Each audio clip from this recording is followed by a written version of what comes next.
there are certainly a lot of inspiration, a lot of books, especially kind of related to Alan Wake's character. Yes, Stephen King, for sure.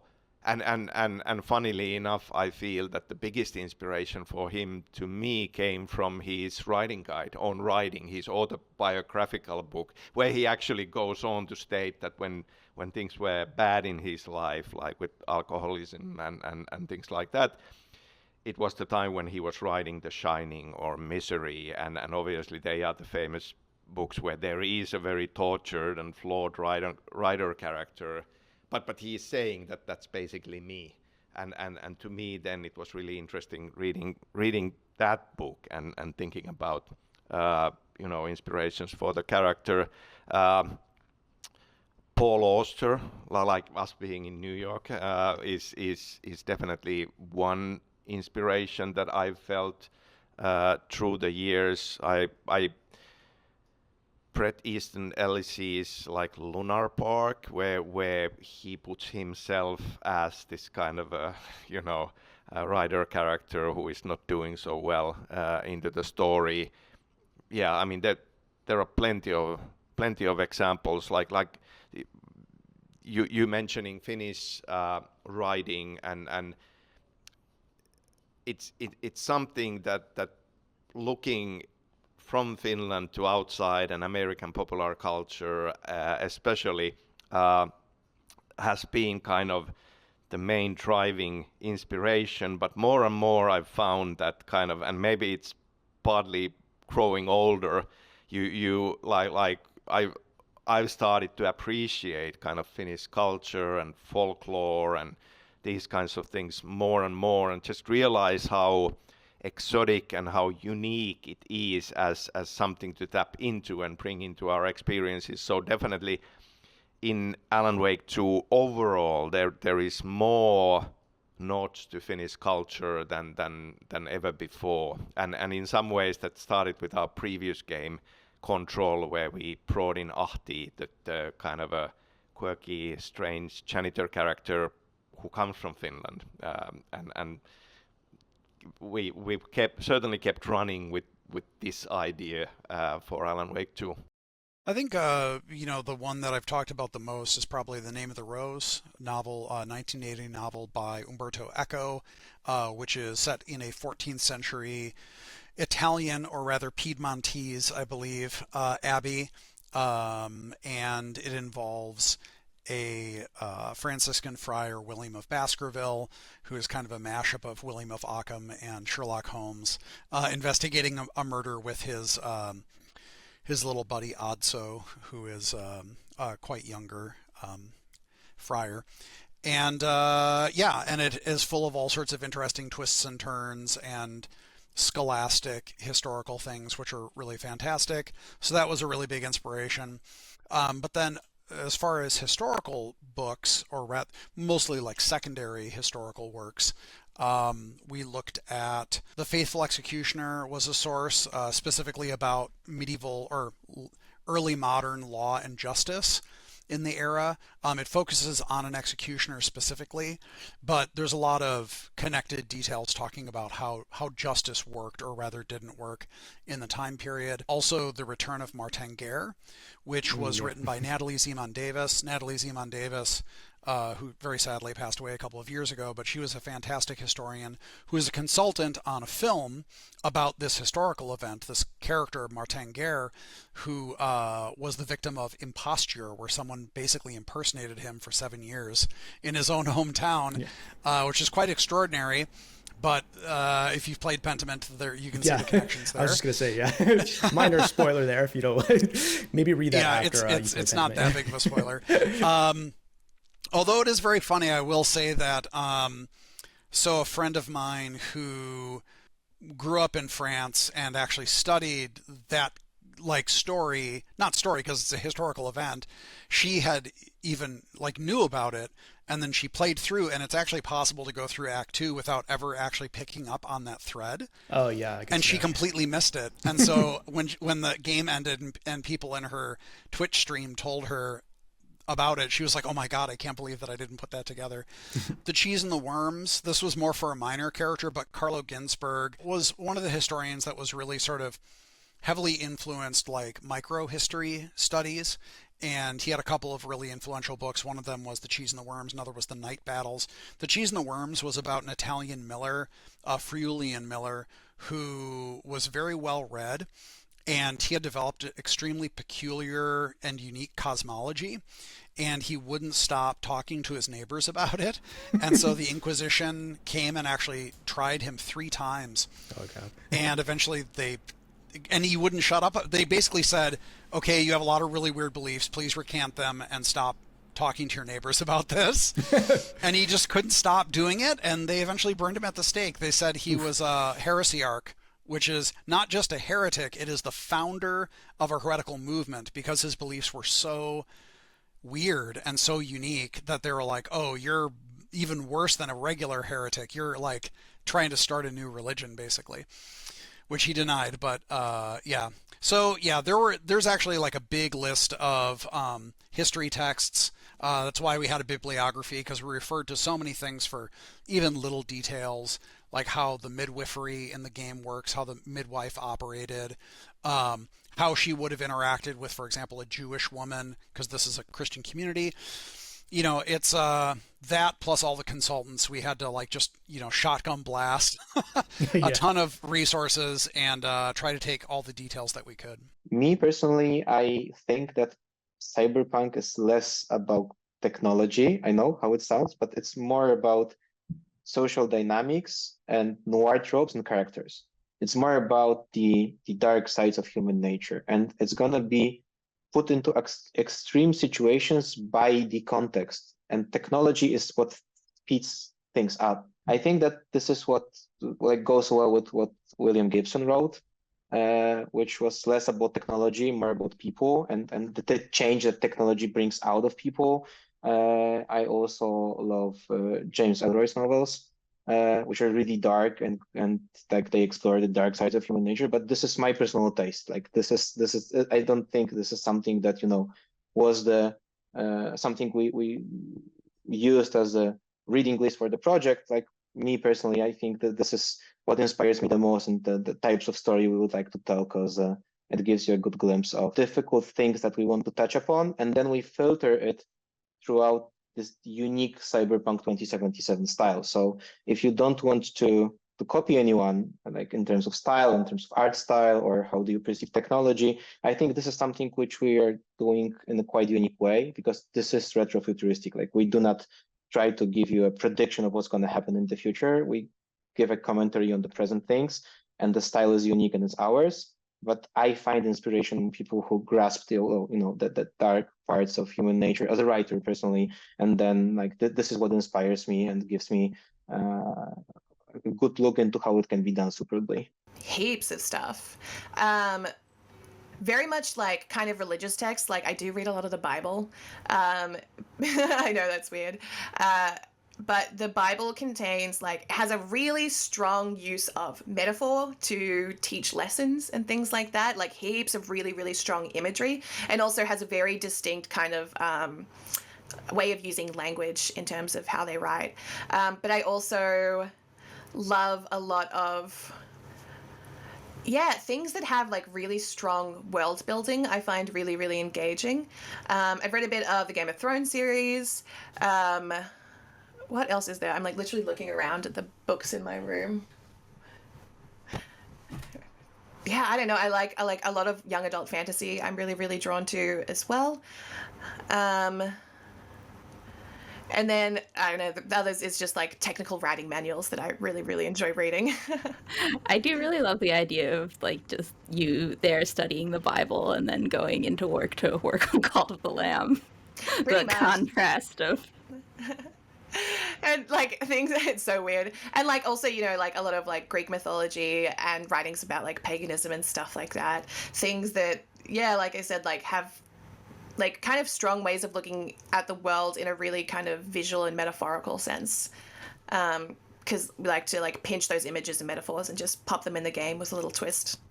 I love horror movies, obviously. I wouldn't make movies that you can play if I didn't enjoy that structure. I love film, studied film, absolutely adore that. But the best horror movies can't be made because the sorts of things you can do in a book, you simply can't do in a film. It's just not possible. It's either it would be insane, or it would just be, there are things you just can't put on screen. Even Terrifier 3 is nowhere near as grisly as many horror books. It really isn't. And it's kind of like, oh, okay, yeah. Each medium has a kind of a level of representation possible within it. And whilst I do love horror movies, and all horror movies, kind of in a kind of a slightly generic kind of way, I just consume them. I find that kind of to scare me, to horrify me. Last night I was up until 2 a.m. and I still didn't finish the damn book, but I couldn't put it down. Whereas actually I get a bit annoyed when a movie goes over 2 hours and I'm going, oh, come on, get on with it. So there's kind of a really different relationship. We're just as likely to reference some old EC comic as we are the latest Jordan Peele movie, as we are John Carpenter, and as we are, a strange TV show from the 1970s. And also we talk about books, because I don't think you can talk about horror. You rewind, you go back to The King in Yellow, you go back to Lovecraft, August, a whole kind of, they are seminal ways of telling horror stories. Whether it's classic ghost stories, M.R. James, etc. They happened before we had moving pictures kind of doing it. Don't get me wrong, I love films, I'm not knocking films, but there are kind of core works which are very important to underwrite the kind of idea of what horror is and what types of horror there are.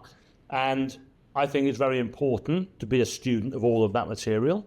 I think if you're going to put yourself out there and pretend that you know what you're doing, you need to have some backup. It's quite helpful to have some kind of knowledge. And I mean, personally, I probably read more than I watch now, because there's many more books than there are films in this genre.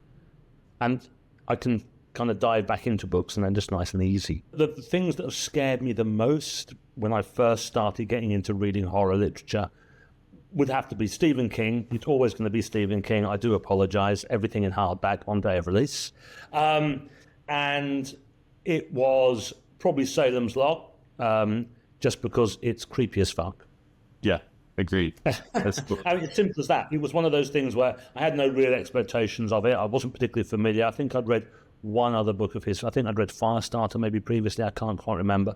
And I went into Salem's Lot before watching the TV show with David Soul, which I absolutely loved. But I went into that and it was like, oh, this is a different type of horror story. Oh, this is all really quite unpleasant. And I love that. And then I always think of its twin book, which is like Needful Things, which is another King kind of story.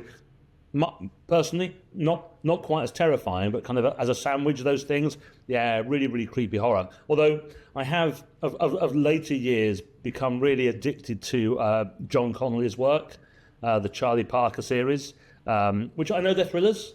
They're not thrillers. They're properly twisted. That's a whole conversation in itself. What's a horror versus a thriller? Yeah. Ghosts, maybe. Personally, I think they're the same. Yeah, but those have been really plucking at my my horror strings recently. Again, bang up to date. Read far too many. For Citizen Sleeper 2, I think a lot of it really came out of the research, the continuance of the research and the reading I did around Citizen Sleeper 1. So there was nothing really fresh for Citizen Sleeper 2 that I felt came in terms of books.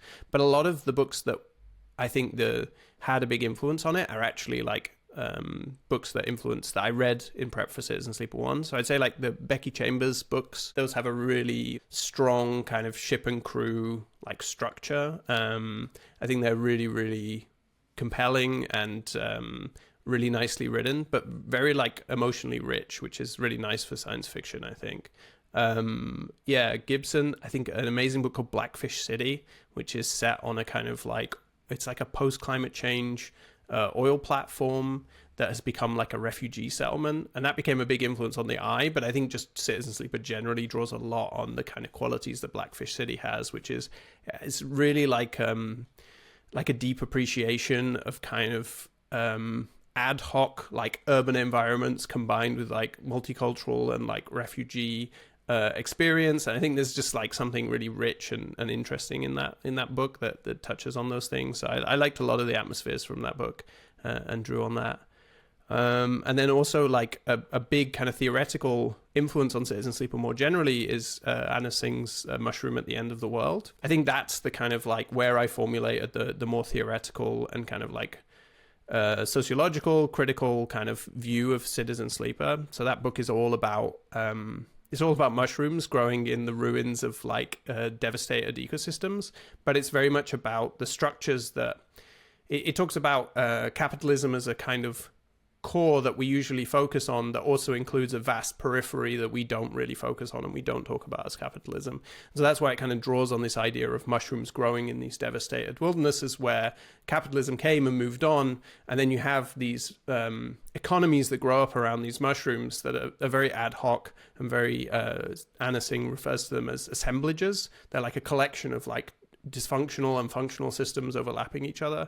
I think that was a massive inspiration for thinking about what kind of like the Helian system was and how I formulated this idea of a solar system that was once owned and like the kind of jewel in the crown of a corporation, and then that corporation collapsed and you have all of this like ruin and dysfunction, but you also have all of this potential and kind of like new realities coming into being, and that manifests so differently at so many different layers for characters. And yeah, that was I read that book and reread it quite a few times just because I really like the way that it both formulates the real kind of precarity and difficulties of experiencing life within capitalism, but it does so without kind of presenting just a purely like negative view. It presents like a hopeful, or perhaps like I don't know if it's even hopeful as much as it's just kind of like aware of the kind of things that grow in the wake of capitalism, and it's a book that's kind of excited about those, and I really like that. I tend to think of science fiction as a kind of like refracting mirror, right? That you like you look through it and you kind of like see this strange and unusual world that allows you to like reapproach things that maybe you already knew about the world, or maybe you knew them but you kind of forgotten that they were like anybody's decision or any like they just became part of the kind of like essential qualities of your reality, right? Well, when you look at a science fiction world, it's often asking you to like look again at its own like core building blocks of a society or social interaction or technology or human experience. And I think I always found that really powerful in science fiction. And so I always think of science fiction as being about the moment in which it was written, but it's a kind of like interesting approach. I'm not really a big fan of this kind of idea that science fiction is somehow some form of prophecy, that we're like supposed to be predicting the future. I certainly, maybe some science fiction writers like to think like that. I just don't, that's not what I engage with. But I think I find some things on that side to be really powerful. I mean, a big inspiration for Citizen Sleeper is William Gibson's first ever cyberpunk story, which is called Hologram of a Fragmented Rose or something like this. It's like and it's a really beautiful, very short story about somebody who's recalling they're recalling like a relationship they had, and they're also like using this VR set to kind of like run through memories that they have, but also they can't fall asleep, so they keep running this like yoga tape on their like VR headset, and all of these things kind of mesh together and blend together. And I think that, you know, a lot of Gibson people talk about like, oh, Gibson predicted the internet, predicted this. But I think that story is really cool because while it does kind of like point to VR or it points to technologies that might happen, there's not really what's important about it. What's important about it is the way that it represents the kind of emotional experience of processing a breakup through like a technological medium. And I don't think it matters whether that technological medium or that mediated experience is like a specific medium, like it's specifically VR or it's specifically Facebook, or I think what's beautiful about it is actually Gibson in that story really speaks to how we place like emotional weight into like the mediated like records of our own lives, whether that's just like a photo album, or whether that's like videotapes, or whether that's literally like a VR recording of your like lover's mental experience from a chip that was implanted in their head. It doesn't actually really matter. What matters is the human and emotional experience of going through that. And it means that that story hits just as hard as it did, I imagine, not that I was there when it was written. So yeah, I think that's kind of where I find myself with science fiction. Is it's a weird thing, because I know science fiction is not really like famous for its being emotionally engaging, maybe, but I think that's the side of science fiction that I find really enjoyable, is the way you can kind of shift the people's worldview, maybe get them to question some of the building blocks of their experience, but then I think also like implicate them emotionally and psychologically in the world you're building, so that when they come back to their reality, they bring something with them.